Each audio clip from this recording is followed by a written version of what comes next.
My friends, we live in an age where the walls of our homes are painted not only with color, but with belief.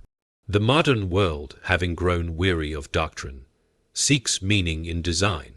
Our shelves groan under the weight of crystals, our tables glow with moonlight candles, and our hearts whisper that such things are harmless, that they are aesthetic, energy, or manifestation. Yet the truth is older and far sterner than our age dares to remember. There is a strange and quiet kinship between a man and the house he inhabits. A dwelling is not merely a place to eat, to sleep, or to hang the garments of the day. It is an outward echo of the inward life. The walls tell the truth a tongue might try to hide. A visitor who lingers long enough in a man's sitting room may learn more of his convictions than by 100 conversations. For every choice of fabric, every picture frame, every lamp or trinket is a small confession of the soul that selected it. In ages past, homes bore witness to a kind of moral geometry. The hearth was central because warmth was central. The table was large because fellowship mattered more than style. Even the plainest cottage carried a dignity, for its simplicity testified to order, gratitude, and restraint. But as the modern spirit grew restless, the home began to mirror not the virtues of the heart, but the fashions of the hour. It ceased to be a dwelling and became a display. The soul that once built a sanctuary now builds a showroom. This change, subtle though it seems, reveals something grave about our condition. When a person fills a home with objects chosen only for appearance, without reference to truth or meaning, he participates in a kind of aesthetic falsehood. The room may gleam, but it does not glow. It invites admiration, but not peace. Beauty divorced from goodness becomes a hollow idol, and the home that worships beauty for its own sake will find that it requires continual sacrifice, the sacrifice of contentment. The world whispers that our surroundings shape our mood, and there is truth in that. But there is a deeper truth still. Our surroundings also proclaim our allegiance. The objects we choose do not merely influence us, they reveal us. To arrange a room is to make a moral decision. If the spirit of a house is cold, it is not because the windows face north, but because the heart of its keeper faces elsewhere. There are those who treat interior design as a form of self-expression, as though the purpose of a room were to reflect the occupant's mood at any given hour. But expression without examination is vanity, the soul that seeks to express itself, without knowing what it believes, is like a painter flinging color without subject or proportion. The result may dazzle for a moment, yet it will weary the eye and unsettle the mind. A house should not be a mirror of impulse, but a testimony of conscience. Every home is a story written in furniture and light. When the story is honest, even the humblest dwelling possesses harmony. But when the story is hollow, no chandelier can conceal the emptiness. The home, in the end, will always tell the truth about the heart that built it. There is a peculiar power in a candle. A single flame can drive back darkness, draw hearts to stillness, and lend to the common room a quiet sense of sanctuary. Yet it is one of the tragedies of our age that even light itself has been reinterpreted. The candle, once a humble companion to prayer, has been drafted into stranger service. It no longer stands for illumination but for invocation. We light it not to see but to summon. Walk through the modern marketplace and observe how this simple object has been transformed. It is no longer sufficient for a candle to smell of beeswax or rose. It must now be charged, blessed, or infused with intention. Its glow is said to attract prosperity, awaken intuition, or open unseen channels of energy. The flame becomes a tool, the wick a conduit, the light a lure. And thus a symbol of devotion is rebranded as an instrument of desire. This transformation is not innocent. To seek warmth from a candle is natural, but to seek power from it is a distortion. Light, by its very nature, reveals, it does not conceal. But when one begins to treat light as a means of manipulation, it ceases to enlighten the mind and begins to darken the spirit. The flame that was meant to chase away shadow becomes the shadow's disguise. The modern heart, hungry for comfort yet wary of faith, reaches for substitutes. It feels the ache for holiness but mistrusts the holy. It yearns for transcendence but prefers it bottled, perfumed, and safe upon a shelf. And so the candle is purchased, lit, and adored, not as a symbol of truth, but as a charm against truth's demands. It becomes a manageable mystery, one that never rebukes or redeems, only decorates. There is something deeply revealing in this. The appetite for ritual remains, it was never lost. Humanity cannot live long without ceremony, for we are creatures made to worship. When reverence is driven from the temple, it returns to the living room, dressed in softer colors and gentler names. The altar becomes an end table, the offering a scent of lavender and myrrh. The worshipper, though he denies it, still kneels in spirit only now before the flame of his own making. It is tempting to dismiss all this as harmless, as mere ambience, yet beneath the fragrance and the flicker lies a question of allegiance. What spirit do we entertain when we light a candle not for remembrance but for control? The distinction between light that comforts and light that conjures is finer than we think. To confuse the two is to mistake warmth for wisdom, glow for grace, beauty for benevolence. The danger lies not in the candle itself, but in the hand that forgets why it was lit. There is a curious belief in our age that meaning can be separated from form, as though a thing were merely what we choose to call it. We print ancient emblems upon our clothing, carve them into furniture and hang them on our walls, insisting that they are only decoration. We say it's just a symbol, as if symbols were tame, as if the centuries had not charged them with memory and intent. But symbols are stubborn creatures. They remember what we forget. Every sign once pointed to something, and though we may grow indifferent to its message, the message does not die. A cross, a serpent, a pentagram, a circle of the moon, these are not neutral designs, nor have they ever been. They are words in an older language, and to display them without understanding is to speak in that language unwittingly. When a society adorns itself with forgotten sigils, it is like a child playing with a loaded instrument, unaware that each mark was once a vow or a curse. The human mind hungers for meaning.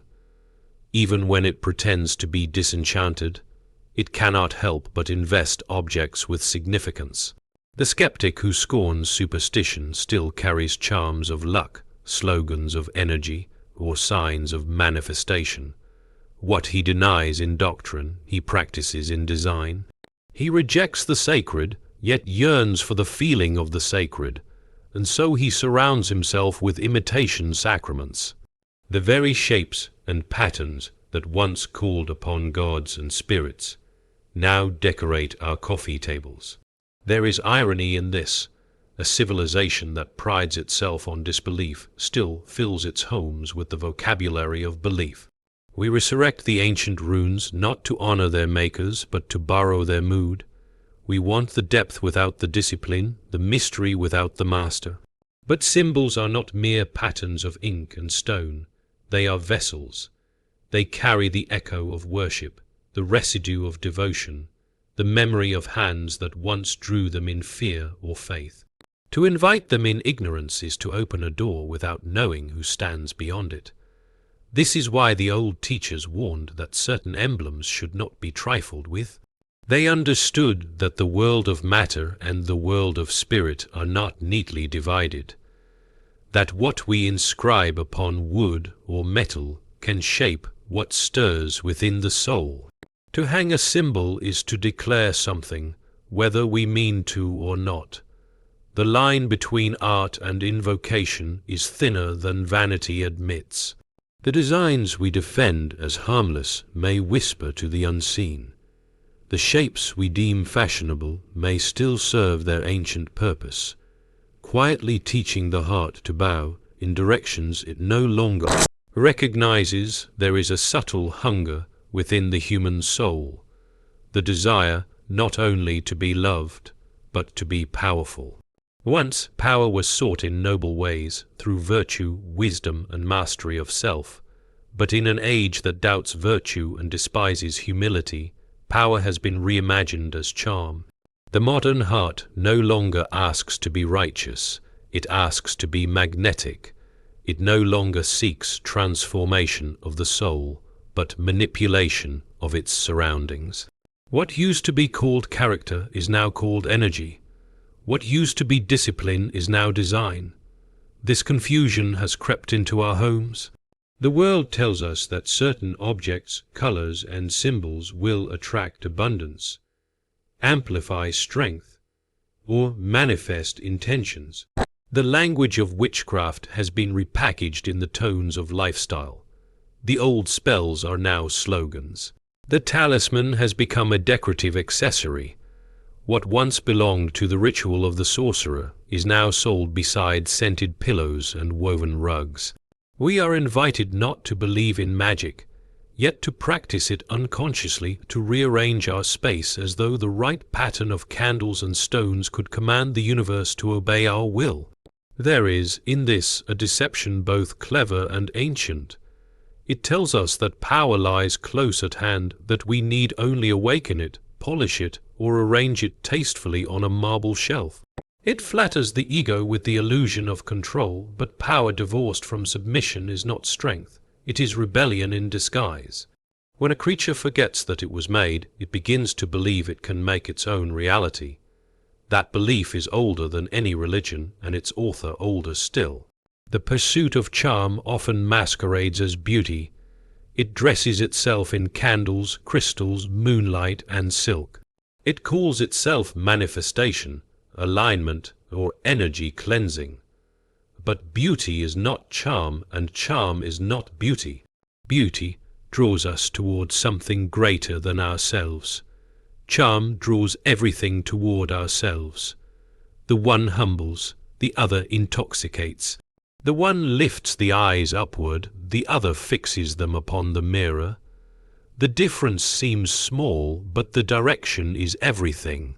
Our age loves what glitters and fears what glows. It admires surfaces but distrusts depths. In that climate, even evil must appear elegant to be accepted.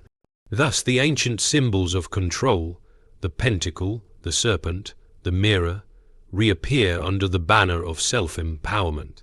We are told to own our energy, to speak our intention into the universe, as though the universe were a pet to be trained. The old magicians at least knew they were invoking something beyond themselves. The modern ones imagine they are invoking themselves. Yet the result is the same, a heart that bends reality toward its own desire, mistaking domination for destiny, mistaking the art of charm for the presence of true power. We live in an age that fears the ordinary. It trembles at the thought that beauty might dwell in the familiar, that holiness might hide within the humble, that joy might be found in the unremarkable rhythm of daily life. The modern spirit, restless and ambitious, insists that everything must be charged with mystery, with symbolism, with energy. A plain table is not enough. It must be an altar of manifestation. A cup of tea cannot simply warm the hands. It must realign the spirit. Even rest must be ritualized, as though peace were a spell to be cast rather than a grace to be received. This impatience with the ordinary reveals something profoundly disordered in the modern imagination. The sacred has not vanished from the world, but it has been misplaced. We have learned to look for holiness in what glitters, in what promises power, in what feels arcane. But holiness has always hidden itself in plain sight, in the grain of bread, in the kindness of a word, in the laughter shared at an evening meal. To demand enchantment in every object is to confess that we no longer recognize the enchantment of existence itself. The greatest miracles are often the quietest ones. The air we breathe, the steady light of morning, the unremarkable chair that has borne our weight for years. These are sacraments of a simpler kind. They do not announce themselves, they do not require special arrangement or secret knowledge, yet each one speaks of order, of sufficiency, of the gentle authority of the Creator over His creation. When we adorn the home with symbols meant to summon hidden powers, we declare that the natural order is not enough. We seek to decorate what is already divine. In truth, the simplest home may hold more holiness than the grandest cathedral, if love reigns within its walls. A hearth swept clean, a window open to the morning air, a humble meal shared in gratitude, these are gestures that sanctify space. They carry no incantation, no hidden meaning, no pretense of control. They are honest, they are whole. They speak of rest, not rivalry, of participation in the world, not possession of it. The danger of modern witchcraft-inspired decor lies not only in what it invites, but in what it replaces. It substitutes fascination for faith, mood for meaning, performance for presence. The home becomes a theater where one performs mysticism rather than lives truth. Candles are lit not for prayer, but for aesthetic serenity. Symbols are displayed not to remind the heart of its maker, but to amuse the eye. In such an atmosphere, reverence becomes a style and devotion an accessory. We forget that what makes a thing sacred is not its strangeness but its sincerity. There is deep dignity in the ordinary, and that is what the restless soul cannot endure. It wishes to be always elevated, always unique, always touched by something secret. Yet the ordinary, rightly seen, is not dull but radiant. The broom that sweeps the floor participates in the same goodness as the wind that sweeps the sea. The act of cooking, of tidying, of resting in one's chair. These are not distractions from spiritual life. They are its texture. The world was not built as a stage for magic, but as a home for meaning. The divine does not hide in candles that promise luck or mirrors that reflect energy. It dwells in the stillness of daily duty, in the honest labor of the hands, in the quiet gratitude that asks for nothing beyond what is already given. There is a great confusion in our time between the mood of a thing and its meaning. The mood is how a thing makes us feel. The meaning is what it truly is. Yet we have become a people governed by atmosphere rather than by truth. We do not ask whether something is good, but whether it feels good. We do not ask whether an idea is sound, but whether it soothes. We do not ask whether a room points the heart upward, but whether it pleases the senses. Thus the home, once the workshop of virtue, has become the stage of sentiment. This confusion has turned decoration into doctrine. Colors must now raise vibrations, shapes must channel energy, and scents must heal. What was once chosen for comfort or craftsmanship is now chosen for its promise to create a feeling. The mood becomes a master, but moods are fickle things like tides that change with the moon. To build one's peace upon them is to build a house upon the sea. A room designed only to flatter the senses may indeed impress the eyes, but it will weary the soul, for the soul was not made to feed upon sensation alone. Meaning, by contrast, demands something sterner and more lasting. It is not always pleasant, but it is always true. A wooden table may lack glamour, yet if it was built with care, used with gratitude, and shared in fellowship, it holds more light than 1,000 enchanted ornaments. Meaning endures because it is tied to purpose, and purpose, unlike emotion, does not evaporate when the air grows still. The objects that mean something to us are rarely those that glow or glitter. They are the ones that bear the weight of memory, a cup worn smooth by years of use, a book with penciled notes in its margins, a chair that has held both laughter and grief. These are not decorations, they are witnesses. But the modern imagination, estranged from meaning, seeks constant stimulation. It paints the walls not with truth but with sensation. Every color must have a promise, every object an energy. The language of design has become the language of sorcery, where the right pattern, the right crystal, the right alignment of candles will summon peace, as though peace were a spirit to be called, rather than a grace to be chosen. In chasing mood, we lose meaning. In trying to feel more alive, we forget what life is for. A home governed by mood changes with every passing whim. It must always be rearranged, repainted, refreshed, for the feelings it depends upon are never faithful. But a home built upon meaning stands quietly firm. Its beauty does not clamor for attention. It whispers of integrity. It is not anxious to impress strangers because it remembers who lives within. It does not need to conjure an atmosphere because it already carries an atmosphere.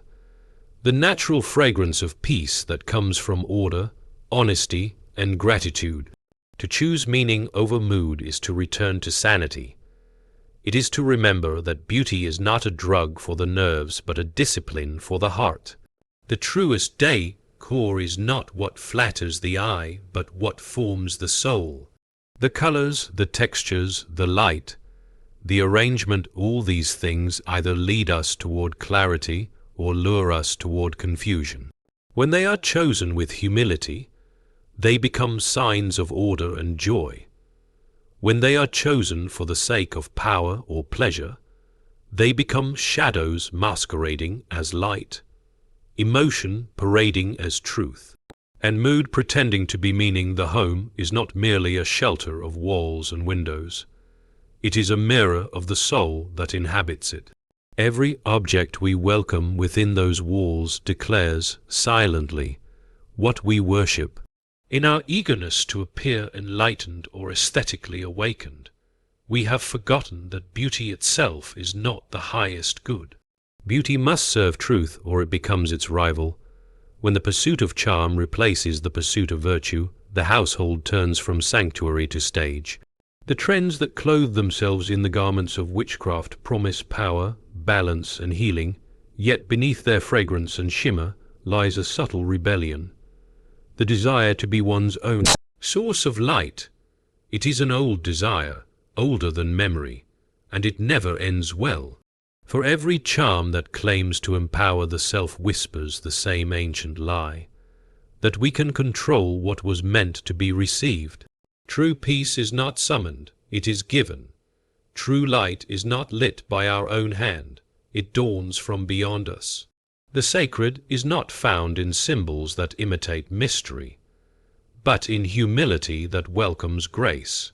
The most beautiful homes are not those heavy with spells or adorned with strange emblems, but those filled with gratitude, laughter, and quiet reverence.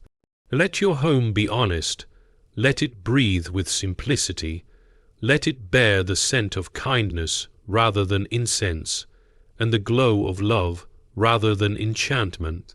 For when a house is ordered by truth, even the smallest lamp shines with heaven's own light.